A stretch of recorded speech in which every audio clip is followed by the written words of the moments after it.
Over the years, India has produced remarkable leaders who have inspired the world and made their country proud. Unfortunately, there are a few, motivated by greed, who have brought shame to the country by cheating its people. Did you know 70,000 crore was lost while we organized the Commonwealth Games in 2011? Or how the CEO of one of the biggest IT company duped its investors and shareholders on pretext of fake balance sheet and false revenue? This is the part 2 of the biggest scams of India. If you haven't watched the part 1, then follow the link in the description. Hey there, if you're watching my video for the first time, then do subscribe, and while you're at it, don't forget to hit the like button as well. With that out of the way, let's get started. The IPL scam is also known as the Lalit Modi scam, who on pretext of this grand tournament committed multiple frauds. In 2005, Lalit Modi became the Vice President of BCCI. In 2008, he along with other board members launched Indian Premier League. Lalit Modi was the first chairman of IPL. The multi-screen media, now Sony Entertainment, approached BCCI with media rights of telecasting IPL. But to this, Modi informed that rights were already given to World Sports Group, based out of Mauritius. And if given a facilitation fee of 425 crores, the WSG would relinquish the rights. Sony Entertainments agreed to enter this contract and paid Rs 125 crores to WSG. But in reality, there was no WSG, and Lalit Modi was the sole beneficiary of this amount. Lalit Modi has also been charged with benefiting his friends and family from IPL by transferring funds to them, secretly making them owners of teams without any proper disclosures. The Kochi franchise complained to BCCI that at meeting, Modi had threatened the representatives of Kochi franchise to give up the franchise because he wanted another group to win the bid. And the list continues. A suspension notice and a 34-page letter listing 22 charges of impropriety was served via email on Modi. In September 2013, the BCCI disciplinary committee, manned by Arun Jaitley and Jyotiraditya Scindia, found Lalit Modi guilty on 8 counts including financial irregularities, misconduct and indiscipline. In 2018, the Enforcement Directorate penalized BCCI, N. Srinivasan, former chairman, and Lalit Modi was fined with Rs 121 crores.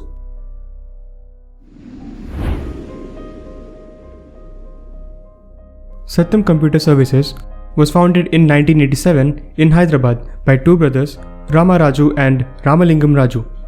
The business grew rapidly and soon became the 4th largest IT software exporter in the industry after TCS, Wipro and Infosys. Mr. Raju had begun inflating the quarterly profits in order to meet the analyst expectations.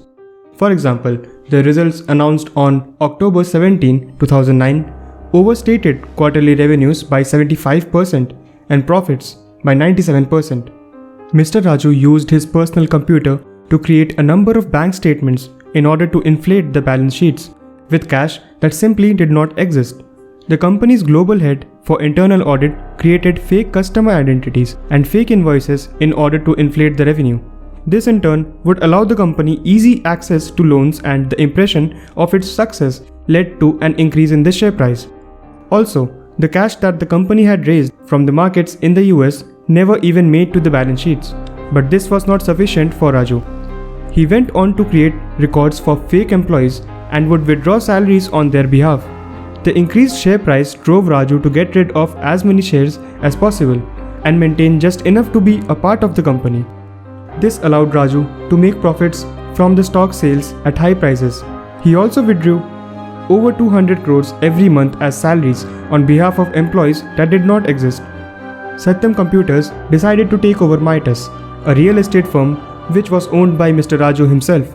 All the fraud money would be used to buy several acres of land and build huge real estate infrastructure. After getting caught, a special CBI court sentenced Ramalinga Raju and his 2 brothers and 7 others to 7 years in prison in the Satyam fraud case. Abdul Karim Telgi was believed to be at the center of stamp paper scam that was uncovered in 2001. The size of scam was valued at a massive Rs 20,000 crore. In Mumbai, Telgi became a travel agent and soon began forging several documents and stamp papers in order to send manpower to Saudi Arabia. In 1993, immigration authorities began noticing Telgi's actions, and he was put behind bars the same year for cheating and forgery at the MRA Marg police station in South Mumbai. While in custody, Telgi met Ram Ratan Soni, a government stamp vendor operating from Kolkata. It was here that the idea of committing bigger scam was born. Soni hired Telgi to sell adhesive stamps and non-judicial stamp papers for him in exchange for a commission. Telgi used his connections and acquired a license to become a legal stamp vendor.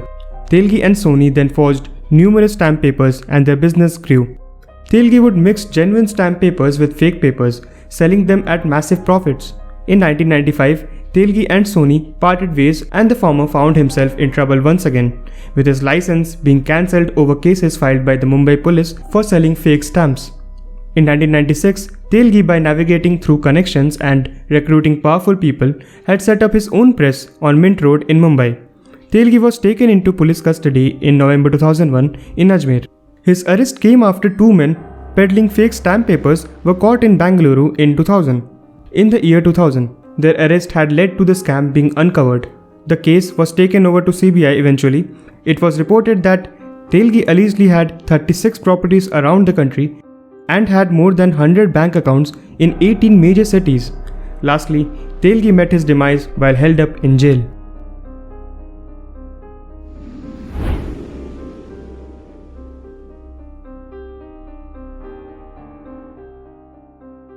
Commonwealth Games was founded in 1930 and is an internationally successful multi-sport event involving athletes from various countries.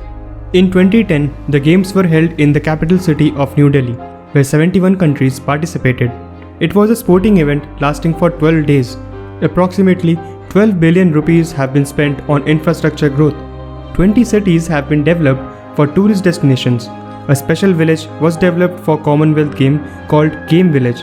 The budget initially advocated was 1000 crore, but later it was revised to 2460 crore, and the total project cost was huge sum of 70,000 crore.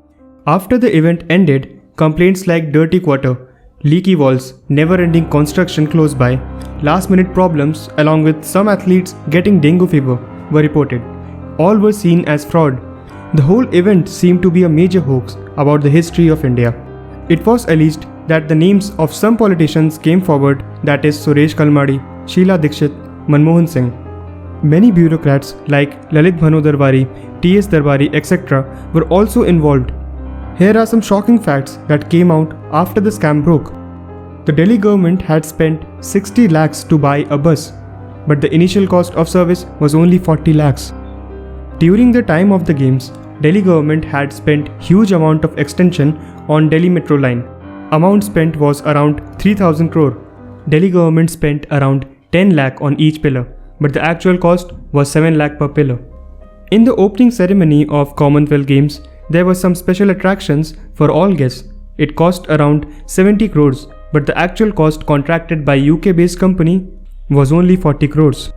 On 25th April 2011, in the timing scoring result, CBI arrested Suresh Kalmadi.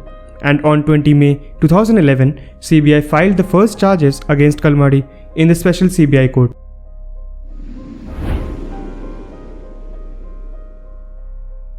It was said to be the biggest scam in the history of independent India. According to the Comptroller and Auditor General of India, the scam caused a nation loss of 1.76 lakh crore to the Indian National Exchequer. 2G scam was a combination of 3 cases, one filed by Enforcement Directorate and 2 cases registered by CBI. A report by CAG of India revealed that 2G or second generation licenses for mobile networks were given at a throwaway prices by the Telecom Ministry instead of carrying fee and fair auctions. The then Telecom Minister A. Raja was arrested in 2011 on charges of cheating, forgery and conspiracy. The primary allegation of A. Raja was of allocating airwaves and licenses for cell phone networks in exchange for bribes. According to allegations put on DMK MP Kani Moji, he played a major role in facilitating the 217 crore bribe from Swan Telecom to Kaliyangar TV, the propaganda arm of DMK party. The CAG report says that all the demand drafts were actually backdated, thereby implying that telecom operators had prior knowledge of the licenses that were put to be issued. The CBI charge sheet says Swan Telecom was actually a front for Reliance Telecom and that Reliance violated telecom policy to acquire more than 10% share as allowed under the law. In 2008, a PIL against A. Raja's alleged wrongdoings was admitted in Delhi High Court. During the PIL hearing, the court found out about the so-called lies the Telecom Ministry provided. In 2012, CBI submitted before the court that it will be conducting a probe with regard to real beneficiaries of the spectrum scam from the Anil Dhirubhai Ambani group. In February 2012, the Supreme Court cancelled all 122 licenses awarded in 2008, ruling that these licenses are subsequently all natural resources and should be allocated through auctions and fair bidding process alone. The Supreme Court then imposed a fine of Rs 5 crore each on Unitech Wireless, Swan Telecom and Tata Teleservices. The court further said A. Raja wanted to favour some companies at cost of public exchequer and virtually gifted away important national asset.